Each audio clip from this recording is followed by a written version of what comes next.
Are you listening to us on Apple Podcasts or Spotify or any other platform where you can leave a rate or review? Do you like what we're doing?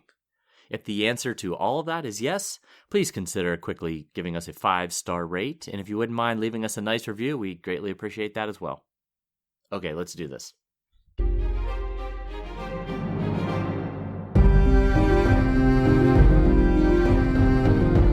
Hello, welcome to the Ghosts of Harrenhal. My name's Simon. And I'm Mackelly. Thank you for joining us for episode 277 of our chapter-by-chapter book review of A Song of Ice and Fire by George Martin.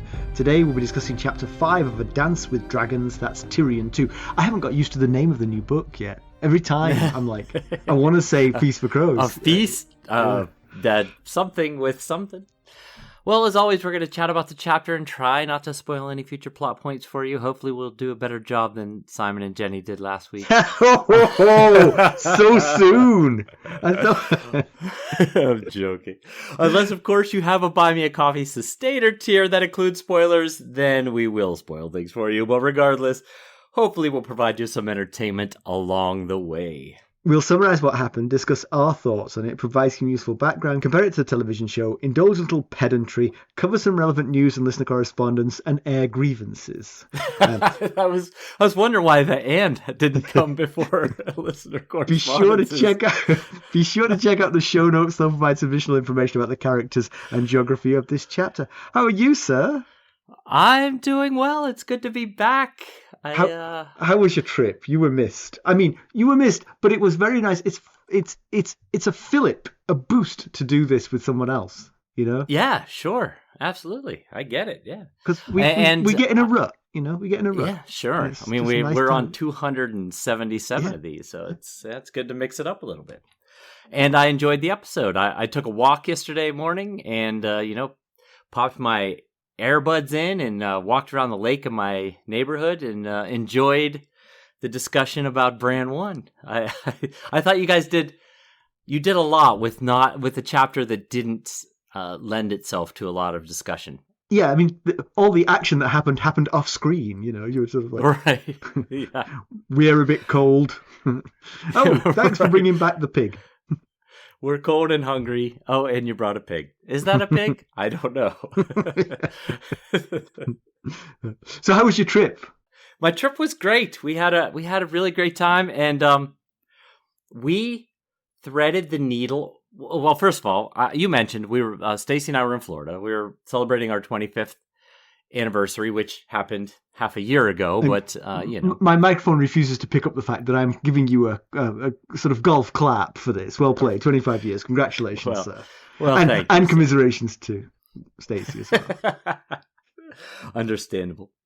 And so we spent the better part of a week in the Florida Keys, which for our international listeners who may or may not know where the Florida Keys are, they are a chain of tiny islands off the southern tip of Florida that are connected by basically a 2-lane road called the Overseas Highway that, starts at the tip of continental Florida and makes its way through to Key West, being the final island on the road.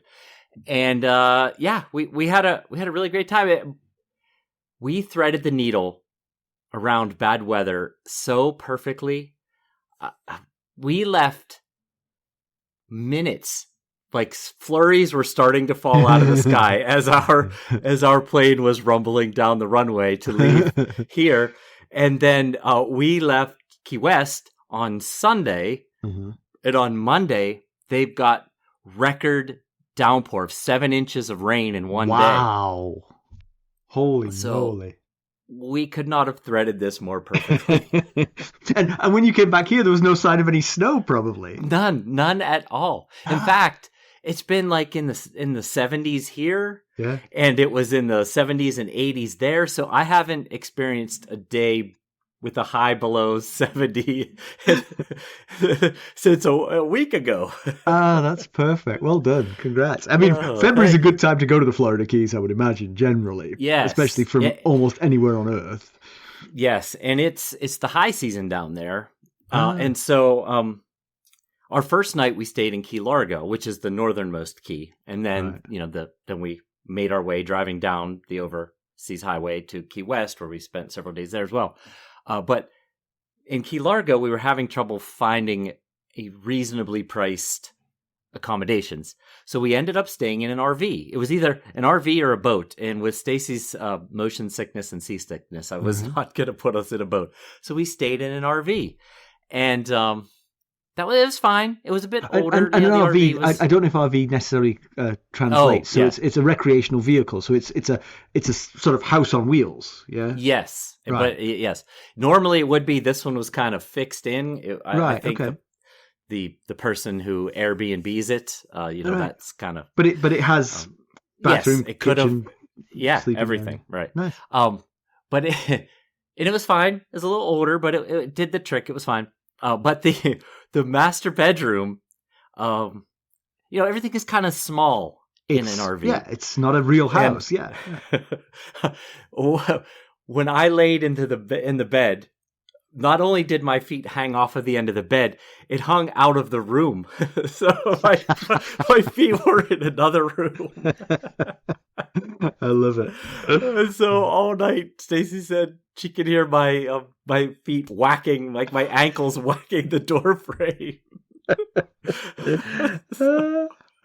Not that tall. I'm 6'1", That's tall, but not that tall, Yeah. So that was kind of funny. But some of the other highlights, aside from the short bed, we fed tarpon.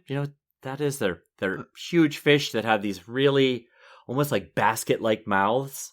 Okay. That you kind of dangle a smaller dead fish right above the water, and they leap up out of the water and grab the fish out of your mouth. It was really neat. Out of your hand. I mean, I suppose they could do it out of your mouth, but did I say mouth? Yeah. It's like I was not that daring. Do they catch your hand, or do they know not? Do they? They do. No, they're just fish. They just jump up and grab it right out of your hand, and your hand goes into their mouth a bit. You would not want to use your mouth for this. No, you would not. That would be quite the smooch. Stacy could not keep her hand still. Like as soon as the fish leapt out of the water, because it's not like they say, "Here, we're coming." They just leap out of the water. She would startle and end up dropping the fish. But I hung first few times I did that, and I was like, all right, no matter what happens, I am not moving my hand. So I kept it down in there, and it was pretty neat. I have a video of it. I will share. Excellent. But then in Key West, we met Judy Blume. Got a picture with her. You familiar? Does Judy Blume? She's an author, right? Children's books? Yes, children's books, yes. I don't know if... she's super famous here. I don't know how famous she is the rest of the world, but she is super famous here. Yes, I mean, did you just bump into someone and say, hello, what's your name? And she said, Judy Blume.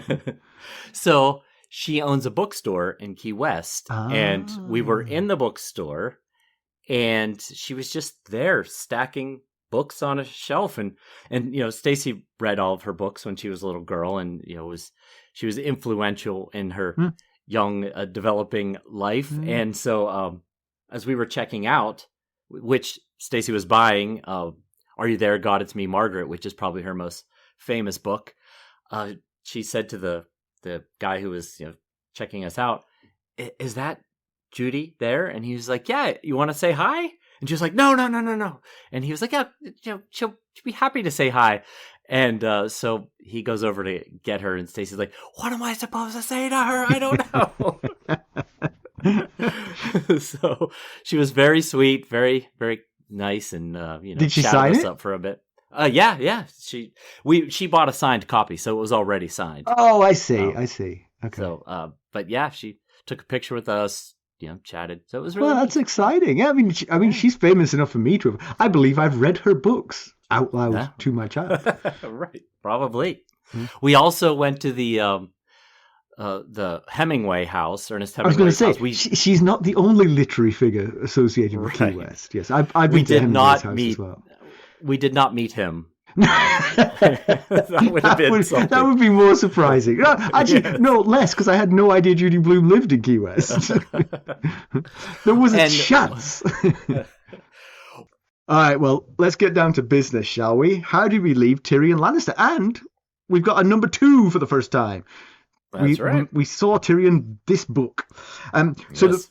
He'd washed up on the shores of Pentos and was being hosted or held, depending on how you look at it, by Illyrio Mopatis.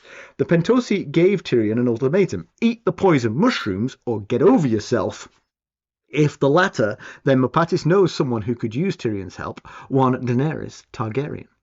Mackelly, why don't we get a summary of this one? All right. Well, Tyrion and Illyrio Mopatis leave Pentos in a caravan, mostly made up of food stores. I know, envious here. Yeah. Tyrion remains hidden while they exit the city, as no one must know that he was here. Tyrion points out that it's a bit too late for that. Mopatis' household staff all know he was here.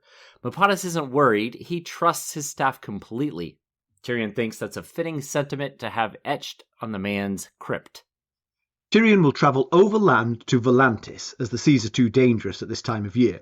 Illyrio will ride with Tyrion to the little Rhoyne, where Tyrion will continue on in the company of a man named Griff and his son, young Griff. Illyrio trusts Griff like a brother, despite the fact that he's a sellsword, another attitude that bemuses Tyrion. Illyrio will return to Pentos to better pave Dany's path to Westeros. Tyrion doesn't get it. Why would a magister of Pentos care in the least about Westerosi political dealings? Illyrio claims he's old and wealthy. He'd like to help a young girl regain her birthright. Tyrion's unconvinced. They change the subject to Dany herself. Illyrio claims her beauty is second to none. He considered claiming her for himself if she wasn't so shy and fearful. He wasn't alone in that. Her brother Viserys also coveted her, and Illyrio had to post guards at Dany's door the night before her wedding to stop the king from ruining years of planning by deflowering her. Mopatis says that Dany is unlike her fool brother. She's strong and brave. She sacked 3 cities along Slaver's Bay and gathered an army in the process. She will continue her way to Volantis, and Griff and Tyrion will meet her there, along with the Golden Company. From there, they'll sail to Westeros. Tyrion cannot make sense of it. Why is Illyrio going through all this expense and effort? Mopatis admits that Viserys offered him a choice lordship and the office of Master of Coin. Tyrion still isn't buying, but Mopatis says there are more important matters than personal gain. Tyrion asks how Illyrio became friends with Varys. They met as boys in Pentos. Varys was a thief and Illyrio a swaggering bravo. They ran a racket where Varys would steal items and victims would pay Illyrio to retrieve them. However, they soon learned that secrets were more valuable than items. When Varys trained his mice, and think little birds in the Red Keep or in Westeros in general, to do the spying, they both became very rich. Talk of Dany and her dragons almost made Tyrion regretful that he killed his father. He would love to have seen his father's face when he learned that a Targaryen queen and 3 dragons were headed to Westeros. Illyrio is sure that Dany will put Tyrion to good use. As it stands, her only Westerosi counsel comes from Barristan Selmy, whose bravery and gallantry could never be questioned, but he lacks a cunning that Tyrion brings. Tyrion wants to know how Mopatis managed to get the Golden Company to break their contract with Myr. Their reliable reputation is as valuable to them as their fighting prowess. Illyrio responds that some contracts are written in ink and some in blood. When pressed, Mopatis says that the Golden Company has House Blackfyre roots, and although the Blackfyres rose up in rebellion against the Targaryens many times, those days are gone. A dragon is a dragon, and they will support Dany. She will give them what they've always wanted, a home in Westeros. As they ride through these sparsely populated areas, the men talk of their lost loves. Illyrio's beautiful second wife was taken from him by the Grey Death. Tyrion tells of how he prepared for a life as a septon until he fell in love. That night, Tyrion dreams that he was riding in a battle alongside Barristan the Bold, with dragons flying overhead. Tyrion has 2 heads. He kills his father and then his brother Jaime. He strikes his brother over and over again, laughing all the while. However, once the fight is done, he noticed that his other head is weeping. As they continue their journey, they pass a Valyrian sphinx with a woman's head and a dragon's body. A dragon queen, good omen. Her kingly counterpart has been dragged off to Vaes Dothrak. Tyrion sees that as a different type of omen. And he remembers the chain of golden hands he used to strangle the life from Shay. He can't remember their last kiss, but he does remember their first. He also recalls his first kiss with Tysha. He tries to bring Tysha's face to mind, but only sees his father's as he sits on the privy and the crossbow thrums. Yep. So they're off and running. Yeah, we are. Yeah. I mean, and it's good. It's good that we've got momentum for Tyrion, because I was worrying last time that he was going to wallow in self-pity for a long time and it was going to become a bit tedious. He's still drinking and having, but he's only drinking at the same rate as Illyrio, which probably makes him feel a little bit better. Yeah. But at one point we kind of glossed over it, but he's horribly hungover one morning because this is a multi-day trek they're on. But I was thinking about it. You could actually cover quite a lot of ground because they're basically in a litter being pulled by horses, right? And if they and they're on this beautiful Valyrian road, which dead straight, completely flat, all this, they could make pretty good time if they're walking round the clock. They said they change horses every so often, so even if they're going at like 4 miles an hour, that's 100 miles in 24 hours. True. Could eat the ground up. Yeah. Although Tyrion does say they stop very frequently so that Illyrio can take a pee. Yeah. So that's slowing them down, I guess. Yeah.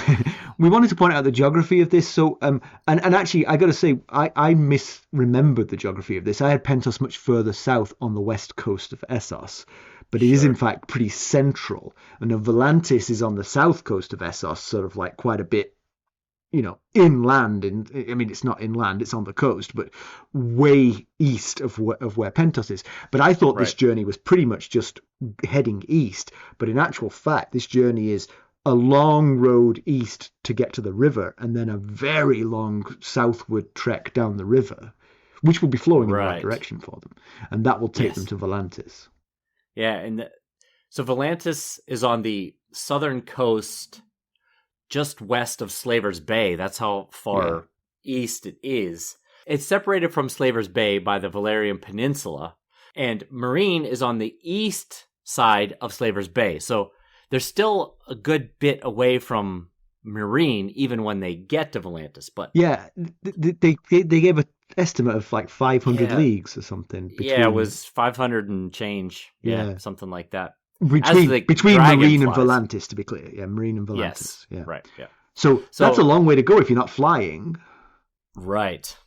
Yeah. So they have time, but they have a longer way to go. They've got to go all the way east. So the path is take the Valyrian road east to the Rhoyne River, then a boat south down the Rhoyne to Volantis, that's at the mouth of the Rhoyne.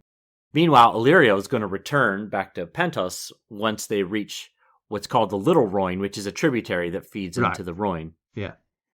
So it's still a long journey to Volantis because they've got to go east and then south. They're not like cutting. They're not going southeast. Yeah. And looking on the map, probably they've got 4 times as far to go, so like 2,000 leagues. That's a hell of a trek. That's like right. So think of the Rhoyne as being like the sort of Mississippi, sort of like coming from the the north of the United States. But even then, it's still not as well. Maybe it is. Maybe that's a reasonable. So Volantis is New Orleans. Okay, there you go. Right. Yeah. Party town. Excellent. Yeah, of course, they will be able to move a little faster than Dany because she's got a huge army to, not just an army, but a huge swelling of people that'll be following her. All of this presupposes that Illyrio knows or controls Dany's movements, which seems, there's a logic to what he's saying because she's going to keep working her way west around Slaver's Bay, freeing city by city.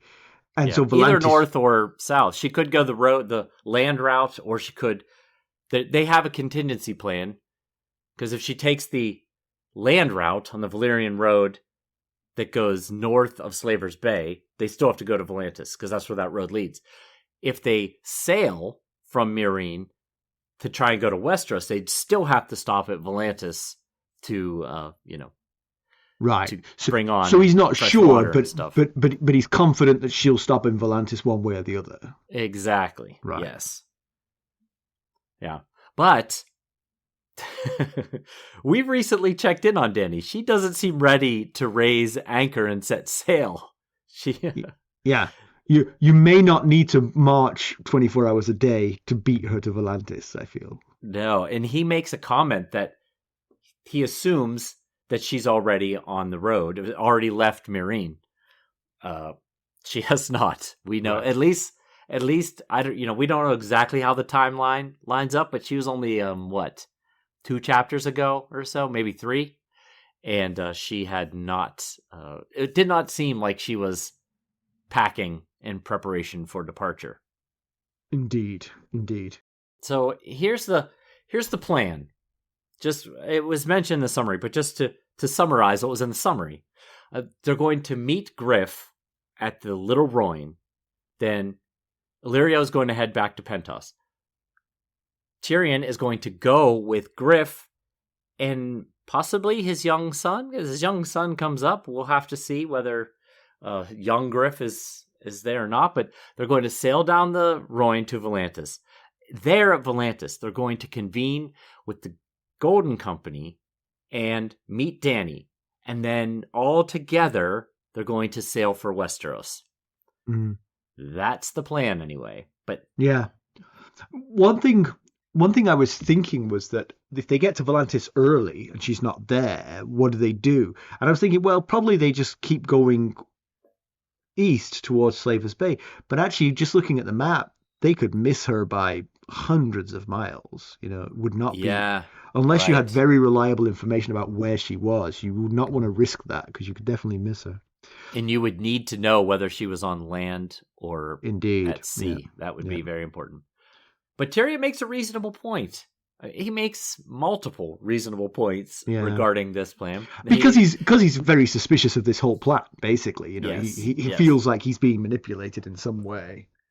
And that Illyrio is not being honest with him about Illyrio's investment in this. What's he getting out of it? But honestly, Illyrio's contention seems plausible to me. It's like it's hard to imagine anything else, really. I mean, over the course of this chapter, it feels to me like he's given enough reasonable reasons.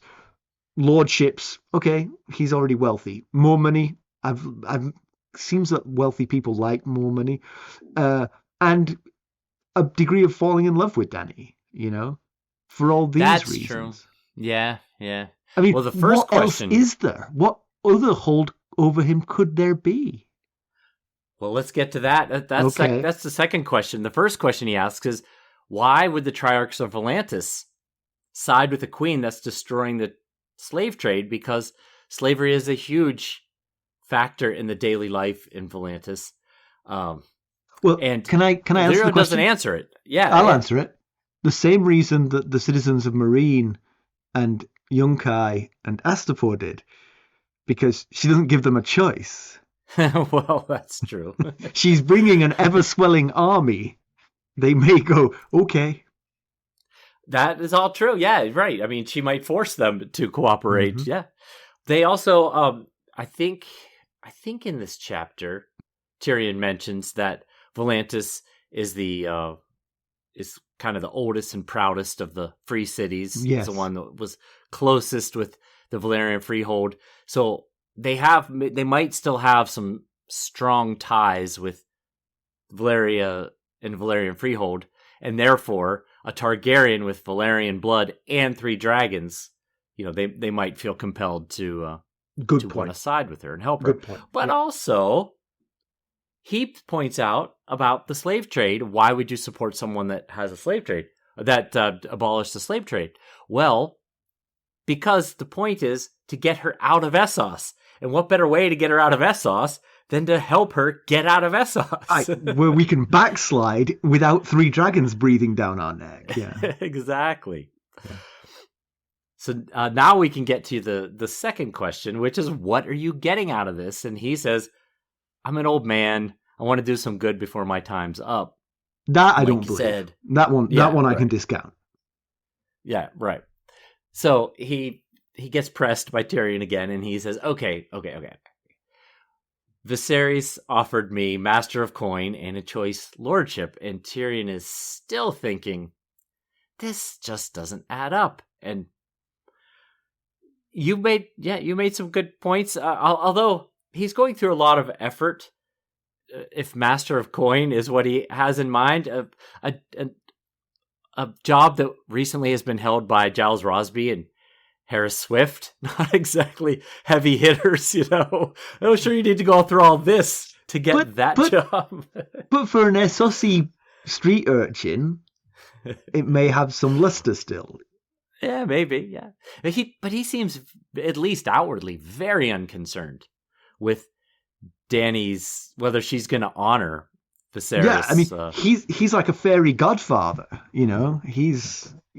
He's relaxed about all of this. He just wants to help. It is strange. I get Tyrion's, but I can't really think of another reason why an older foreigner to this political theater would have any interest other than, I mean, I definitely think that being a little bit in love with Dany is part of it.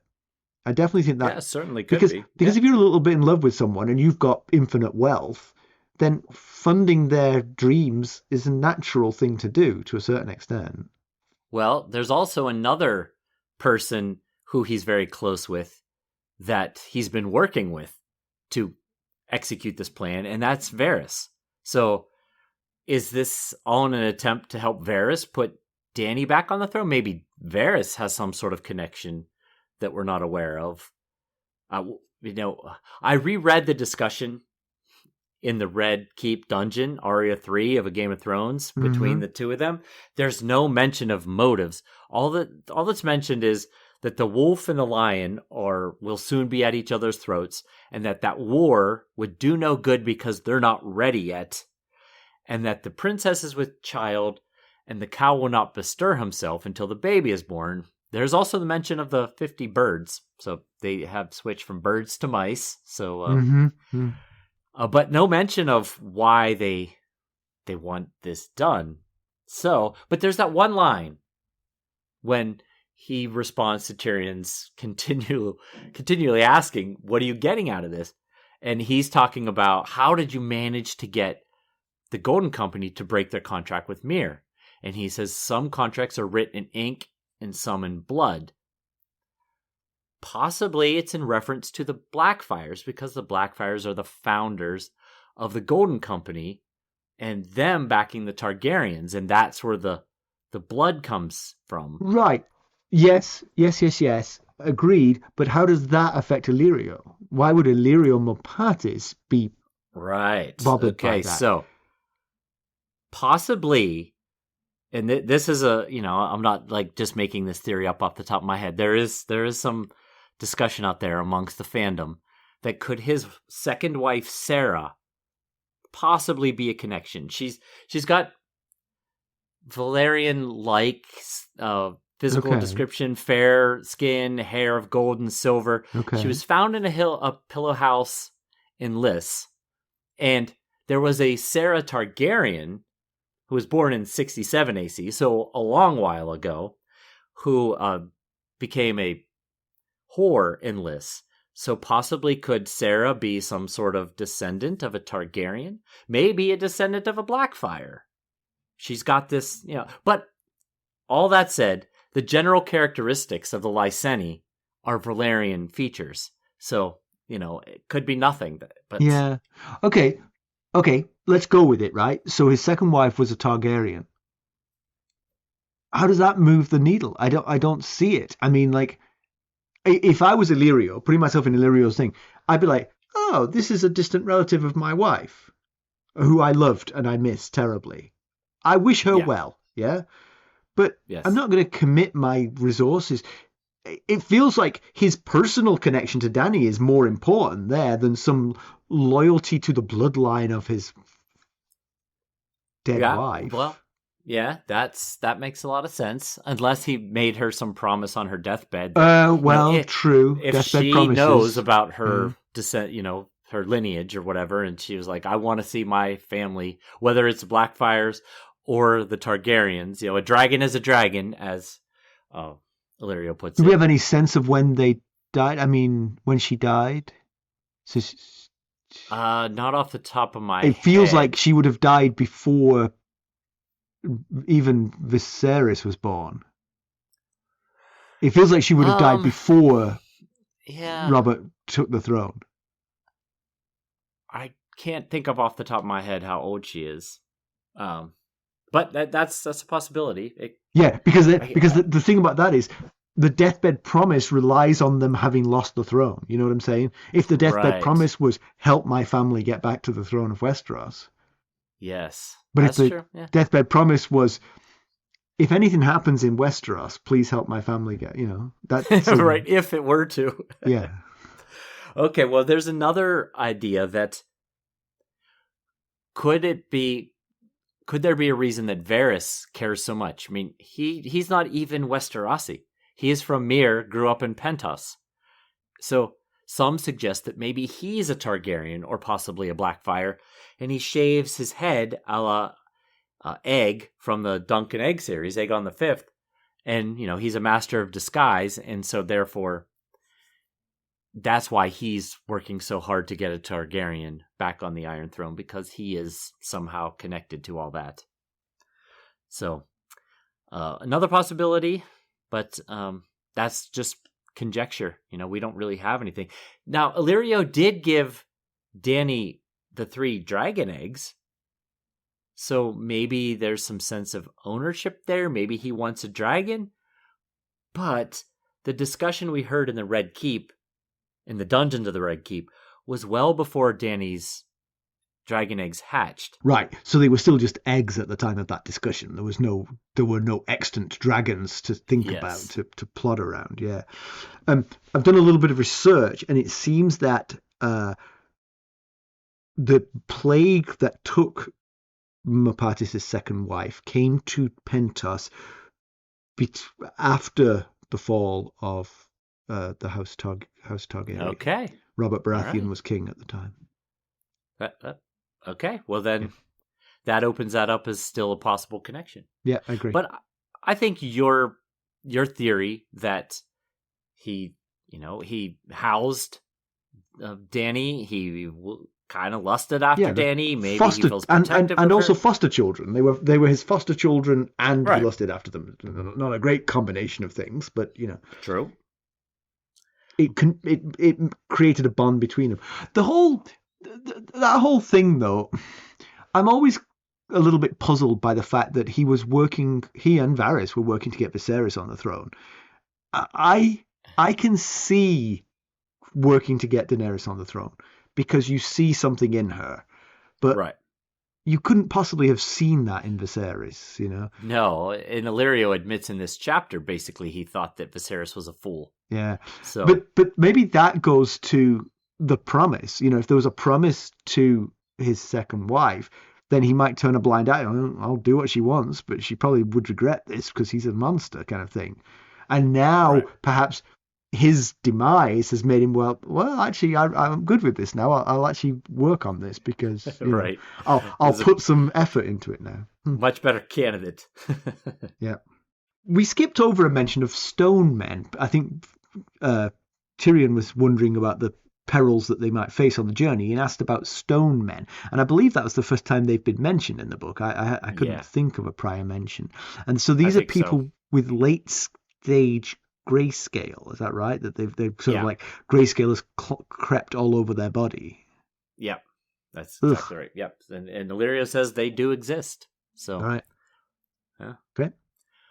But we get some revelations on matters prior to Dany's wedding to Drogo. We'll be right back.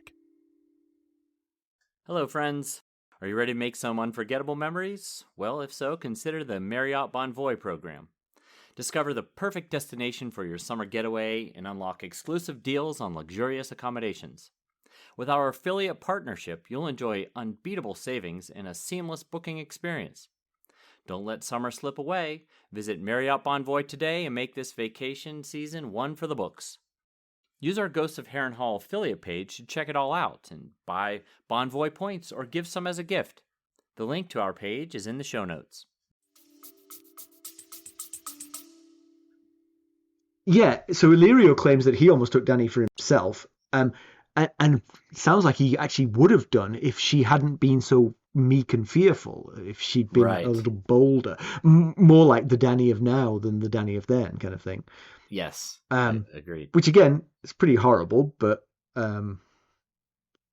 Yeah, boy, that would have changed the story arc pretty drastically. Likely the eggs might not have hatched because, went through that whole thing with Drogo's pyre and all of that. Viserys might not have been killed. He might have possibly been killed anyway because he's kind of an idiot. Yeah. But Dany would not have faced the... Yeah, right. It was only a matter of time. Dany might not have faced the hardships that sharpened and matured her. So, It is strange, actually. I mean, obviously... It's a book. It didn't actually all happen, but the sequence of events that led to the hatching of the dragons really does require all of those facets. She has to, and it does kind of make it feel like Varys and Mopatis are just sort of like incredibly lucky. They put the pieces in place, and then everything just falls the way they want it to. Yeah, at least up to this point. Yeah. Dany, I don't know that she's gonna do what they want her to do going forward here. She's not packing to get out of Meereen. Another thing we learned is that Viserys nearly ruined the plans by trying to take Dany the night before her wedding. And, I reread that part prior to the wedding. It was chapter 11, Dany 2 of A Game of Thrones. There was no suggestion of that issue arising.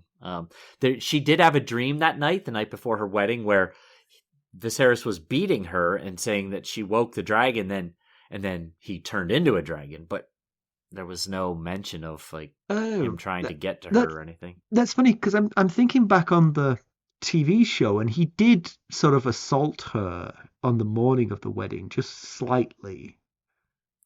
Yeah, I think there was a scene where he might have been physical with her, but there was no attempt to take her virginity or anything. Yeah. Okay. Yeah. Well, I mean, I think Mopatis probably realized the potential error of his ways and veered away from it. I mean, it sounded like he actually said that it was because she was so fearful and timid, but he also went and found himself a courtesan for the night with whom he could have his way. So he redirected his energies, if you will. Right. But Viserys, he didn't take that chance with. He locked the door and guarded it, Yes. Because they're right. I mean, either of them, it doesn't matter who does it, but it blows up the whole deal if Khal Drogo... Possibly. Yeah. So we learn of the origin story of Illyrio and Varys' friendship. So it was a well-orchestrated protection scheme here in Pentos, whereby they would... Varys would do the stealing, and then Mopatis would do the selling back of the goods, so they would get sort of double price. But I think it said it spread that actually they were selling back goods from other thieves as well, so they were became a whole cottage industry. Right. Yeah, and it's then they discovered that secrets actually sold better than items, and then they you can see how well suited Varys was for the whole Master of Whisperers. He basically just took the secret racket and upscaled it for King's Landing in Westeros. Right. And in fact, I was going to say it's interesting that he was rich. He made himself rich there. I never really thought about him being wealthy, but it kind of matters because his modus operandi relies on him having lots and lots of people on his payroll. Yeah. And therefore, deep pockets required. Well, so Illyrio mentions that their scheme caught the attention of a paranoid king. He doesn't name him, but we know it's Aerys II, the Mad King, who didn't trust his wife, son, or his hand, being Rhaella, Rhaegar, and Tywin. But you would think and so he brought him over, and that's how Varys became Master of Whispers. Yeah. But you would think once he was on the king's payroll, he was no longer bankrolling his spies with his own money. Right, that's true. That is true. But yeah, I sort of meant to get the reputation, you had to be forking over your own money. Once you've got the job, sure, you no longer need to spend your own. And Selmy actually, at one point, says that the rot, this is in the past, not coming up, I'm not giving a spoiler here, but I just can't remember exactly when it was. You don't do that kind of thing. Selmy said that the rot in Aerys began with Varys. But you see, to me, that always just came across as personal animosity. And again, Varys and Selmy, not the great cunning thinker, you know. I mean, to me, having a good Master of Whispers isn't necessarily a rot at the root. It depends how you use it, you know. Yeah. You could be the best monarch ever and have Varys, or you could be absolutely terrible. Yeah, it probably fed his paranoia a bit when he had access to what everyone else was thinking and doing. So true but enough. you're right. The seeds were already sown within Aerys. So Illyrio is convinced that Daenerys will make good use of Tyrion and not just feed him to the dragons. It feels like the kind of thing that you'd want to be sure about before heading that way. Because, of course, this is a Lannister. Tyrion is a Lannister. Yes. And Daenerys has an axe to grind. Yes, it's quite a gamble. It's a bit risky without some significant and proper introductions. Yeah. Because Tyrion's father sacked King's Landing. His brother killed her father, and the Lannister men killed her family. So, you would definitely want it laid out pretty clearly. I have been vetted, and I am on your side. Yeah.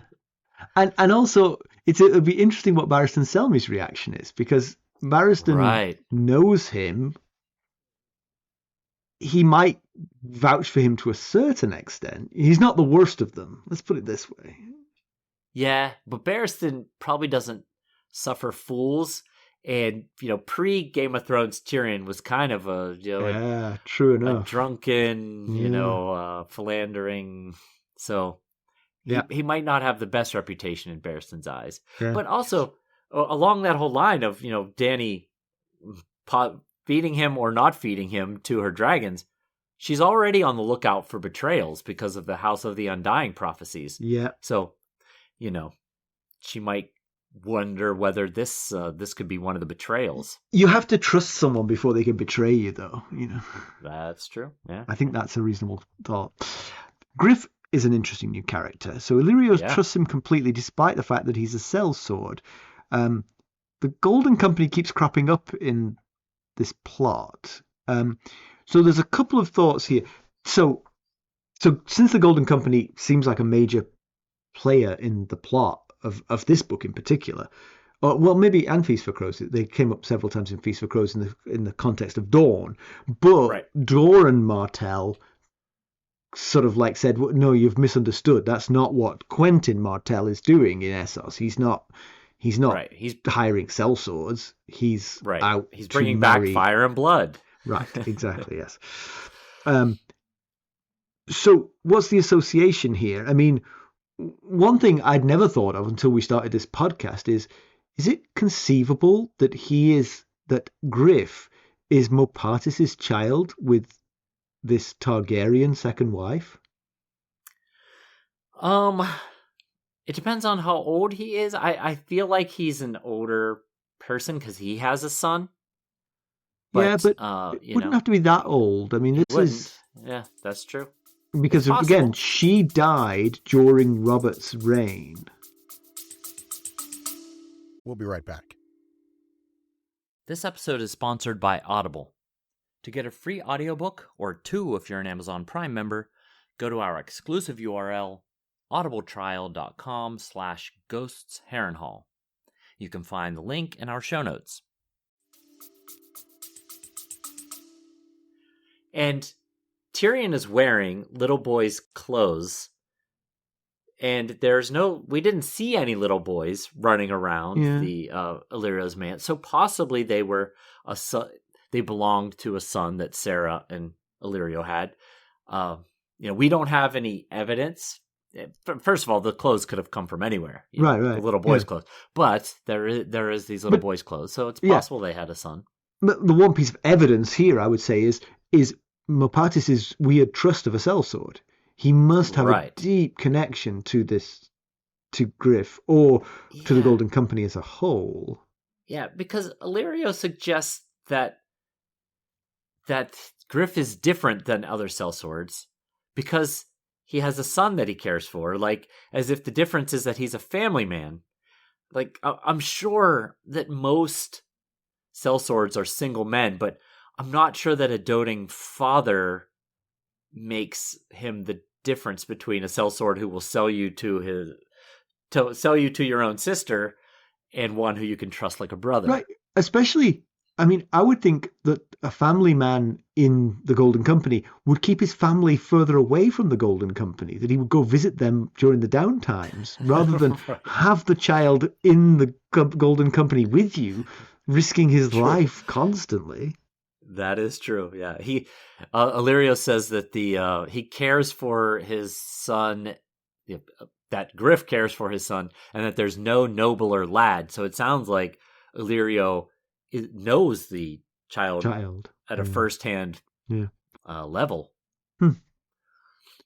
But it's interesting that there's this sellsword that he trusts so thoroughly.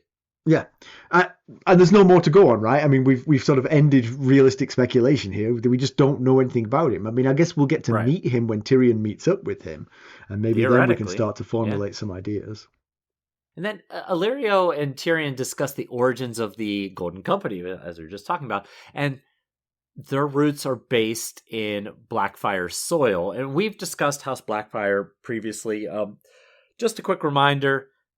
Aegon IV, a.k.a. Aegon the Unworthy, he legitimized his great bastards on his deathbed, and one of them, Daemon Waters, became Daemon Blackfire, and he rebelled against his half-brother King Daeron II, and that was the first Blackfire Rebellion. Daemon was killed in battle, but the Blackfires rose up 4 more times until Barristan Selmy killed Maelys the Monstrous, the last male Blackfire during the War of the Ninepenny Kings, ending the male line of the Blackfires.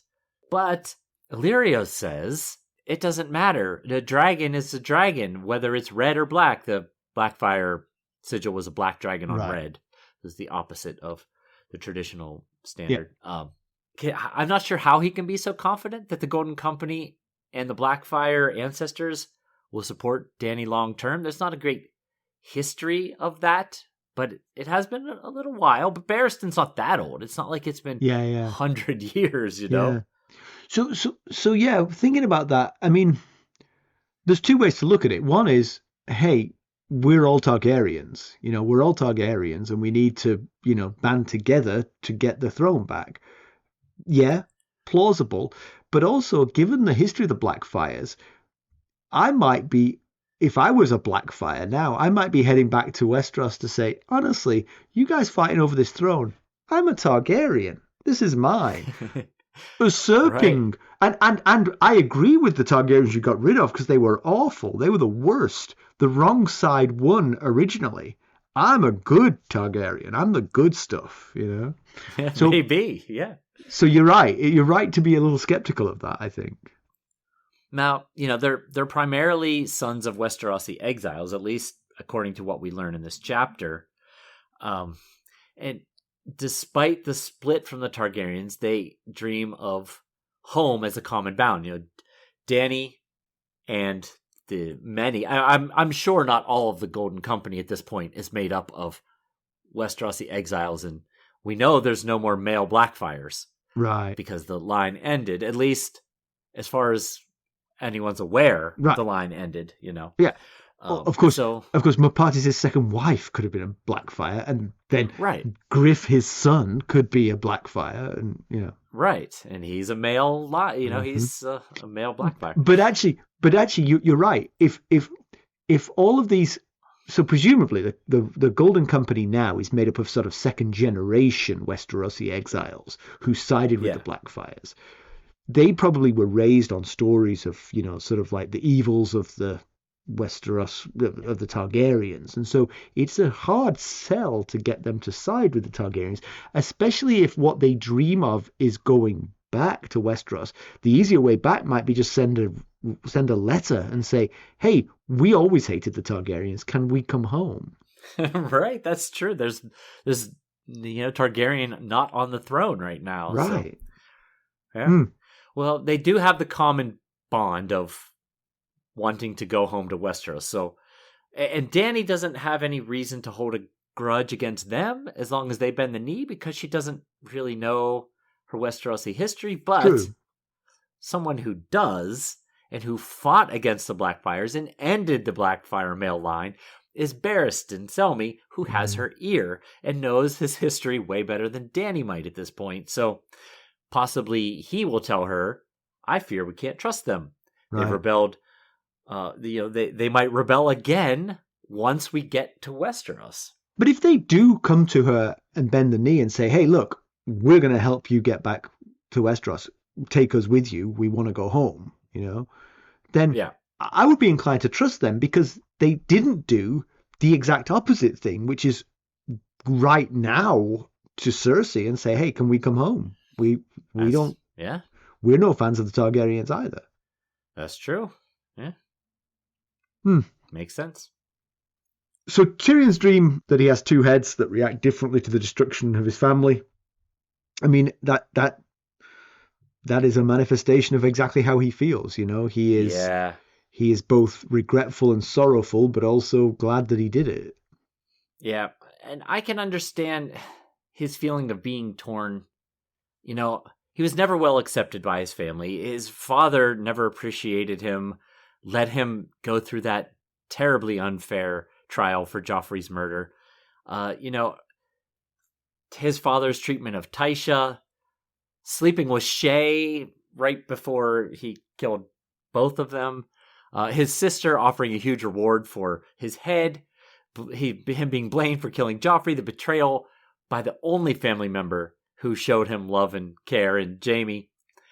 So those are all reasons why you might side with the other team, but deep down, he's still a Lannister, and technically, he is Lord of Casterly Rock at some level. He's the oldest male heir, the only living male heir. We've talked about the Jaime Tysha thing a bunch of times, but I think I've just had a thought that I've never had before, which is, I wonder if Tyrion feels that betrayal so acutely because Jaime is the only family member who's ever been nice to him. And does he suddenly think, was Jaime only ever nice to me because of the guilt he felt over this one incident way back? Oh. I had not thought of it from that perspective. Neither had I, but it just occurs to me that might be, because think about that, because then you're not only are you, man, my favorite family member did the worst possible thing to me ever. And wait a minute, he's only my favorite family member because he's been nice to me ever since. He probably doesn't care about me any more than the rest of them. He just feels bad. Oh, that's something to think about. I had not considered it until now, and now I'm sad. Yeah, now I'm sad too. I've ended this on a downer. Yeah. Don't listen to the last sentence of our discussion. It's not important. But ultimately, I see why he had this dream where on one side he's destroying his family and laughing, and the other side is crying. It's hard to completely sever ties and work for the enemy to possibly see the destruction of your house and family.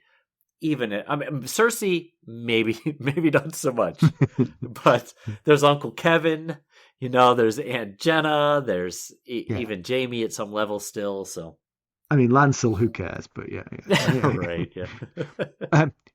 Sorry to still be thinking about what I was thinking about and not listening to what you were saying, but is it true? Is Jaime only nice to Tyrion because he was? I don't. We've been in Jaime's head enough. I don't think that could be the case. I could certainly see why Tyrion might think about it that way. Yeah. But I really hope it's not. We haven't gotten any indication that it is. I don't think that I can recall. Good. All right, it's time for spoilers. Join us at the upper tiers of the Buy Me a Coffee Sustainers to get the spoiler section. All right, beautiful. Thank you for the spoilers, Mackelly. To background. This is where Mackelly's like just is like we've got to rearrange the sections of this because it's me and me and then me. So the caravan carrying Tyrion and Illyrio and all their food rides along the road. The only reason it's a caravan is because of their food. It's just them and then this caravan of food behind them. It is. It exactly is. Well, they're riding along a road built by Valyrians during the height of Valyria's power. Tyrion spends time inspecting and admiring the road. It's unlike anything in Westeros, where roads are just winding, muddy tracks. This road is perfectly straight and made of fused stone, and it's wide enough to fit 3 wagons across it, and looks as unblemished as the day it was made, or so Tyrion guesses. He wasn't there then. So, what's the deal with this road? Is it a one-of-a-kind? No, it is not. These Valyrian roads cut across many sections of Essos, usually from one economic hub to another. There were many such roads on the Valyrian Peninsula connecting city to city. However, most of them were destroyed in the Doom along with the cities that they connected to. One road does come out of the Valyrian Peninsula, from the ruined city of Oros through the lands of the Long Summer to Menteris, which is actually where Illyrio thinks Dany might go next. Yeah. The Demon Road connects Meereen to Menteris and Menteris to Volantis, and that's the road that Illyrio thinks Dany will take. And there's some smaller offshoots that also connect to other cities in southern Essos, but I'm not going to get into all that specifics. In northern Essos, we've got the road that Tyrion and Illyrio are on, from Pentos to Goyen Dro on the Little Rhoyne. From there, the road runs northeast to Norvos, then turns southeast and runs to Qohor. There's 2 more roads that connect at Qohor. One runs southeast to the ruins of Arnoi. The other goes east to the ruins of Vase Kadok and continues east to the ruins of Vase Kadu. Something like that. There are others connecting up to the Shivering Sea as well. And the Valyrian Dragon Lords use dragon fire to fuse the stones that make up the road. And the roads are a marvel. The only thing comparable to them in the known world are the roads running through Yiti in the very far east. So I think some of that is kind of taken from Romans. The Romans built roads that lasted forever. I mean, you can still see Roman roads in Europe. Yeah, sure. I believe, I don't know if this is strictly true, but some of the major roads in the UK are built over the Roman roads. Oh, because they chose good paths, so the roads want to go. Yeah.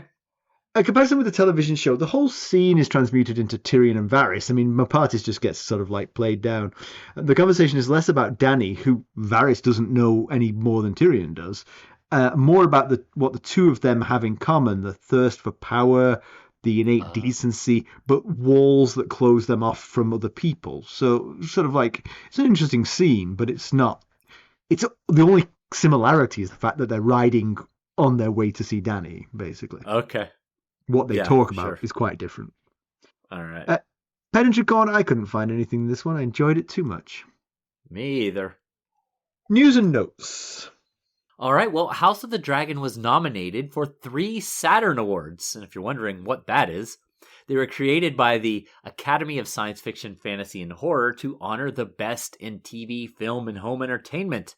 The nominees were Emma Darcy for Best Actress, Matt Smith for Best Supporting Actor, and House of the Dragon itself for Best Fantasy Series.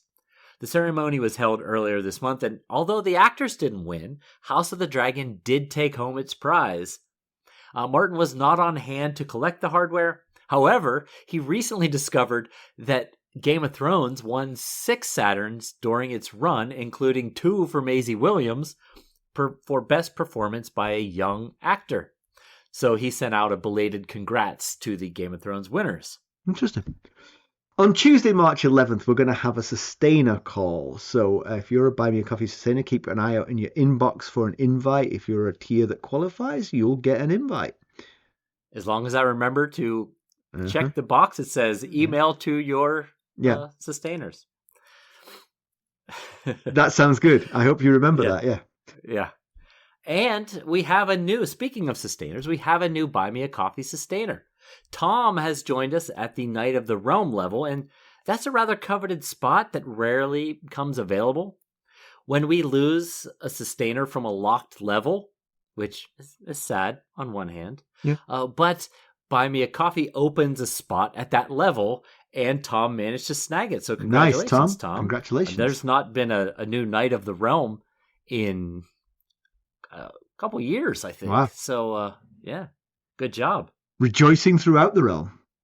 That's right. All right. Well, thank you, Tom. We appreciate it. Yes, thank you so much, Tom. It's always so appreciated. All right, let's conclude this one. So Tyrion is on the move and maybe on his way to a destiny of being a member of Dany's small council. It's going to be frosty. Him and Barristan are not going to be best buds straight off the bat. True.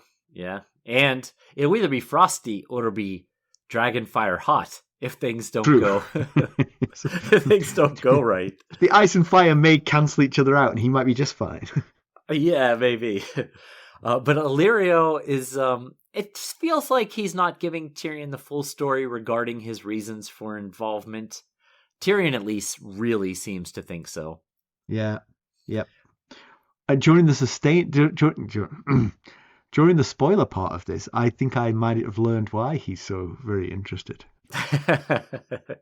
I don't know, but I think I did. This Griff character, he appears to factor heavily into the plans and seems to be fully trusted by Illyrio, at least outwardly. That's what he's telling Tyrion anyway. Yeah. Could it simply be because he's a loving father, like Illyrio lets on? It seems unlikely that Varys would leave things to chance and trust, There's got to be more going on there than we're being told anyway. Yeah. I do think that Illyrio might be the kind of master that engenders loyalty from his people. He sure seems to think he does. Yeah, so, exactly. Yeah. And he's been too successful to trust without there being trustworthiness involved. Yeah. So it feels like he must know things that he's not letting on. Otherwise, he would not be as trusting, Right. The sellsword who loves his son. Right. I'm not sure that adds up to, we got to trust that guy. Yeah. But he also trusts the Blackfire descendants to support Dany long term, despite there being 5 Blackfire rebellions, which would suggest maybe they're not the most trustworthy of groups. But again, they're no longer led by a Blackfire because the male Blackfire line ended. So, maybe that's not a factor anymore. Yeah. And all of this planning for Tyrion meeting up with Dany relies on her coming to Volantis. And last we saw of her, she seems pretty ensconced in Meereen and not moving anywhere. So this could become quite a tortured connection. Yeah. Yeah. It seems like, when we were in that Dany chapter, we talked about the fact that she's a little bit lost what her original purpose was, is to become the queen of Westeros, not the queen of Meereen. Yeah. But again, just as we said then, I think she's got to let those dragons grow somewhere, Yes, that is true. Yeah. So next up, we have a first-time POV entitled The Merchant's Man, which is very exciting. I noticed that, and I was like, intrigued. Well, and also, if for those listeners who pay really close attention, Simon pointed out a trend that holds true with this title for this chapter. You're looking at me. Well, Simon's got to go back and listen to our episode, see if he can figure out what I'm talking about. What was this genius that I said? Well, I tell you what, I'll see if I can crack that code by next week. Okay? All right. Sounds like a plan. There's 3 ways that you can help us out. You could leave us a positive review and a rating. You could buy us a cup of Arbor Gold at buymeacoffee.com/ghostharrenhal. There you can become a sustainer at any of the various levels like Tom did.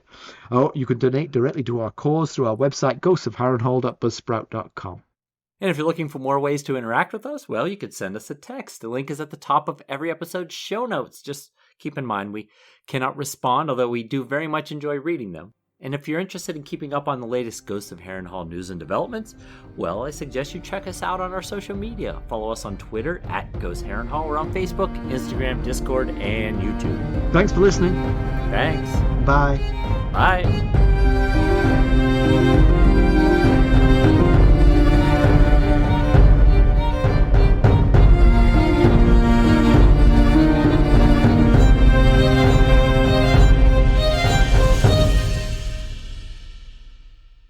I see a little silhouette of a man. Scaramouche, Scaramouche, will you do the fandango? Thunderbolts and lightning, very, very frightening me. Galileo, Galileo, Galileo, Galileo, Galileo Figaro. Magnifico.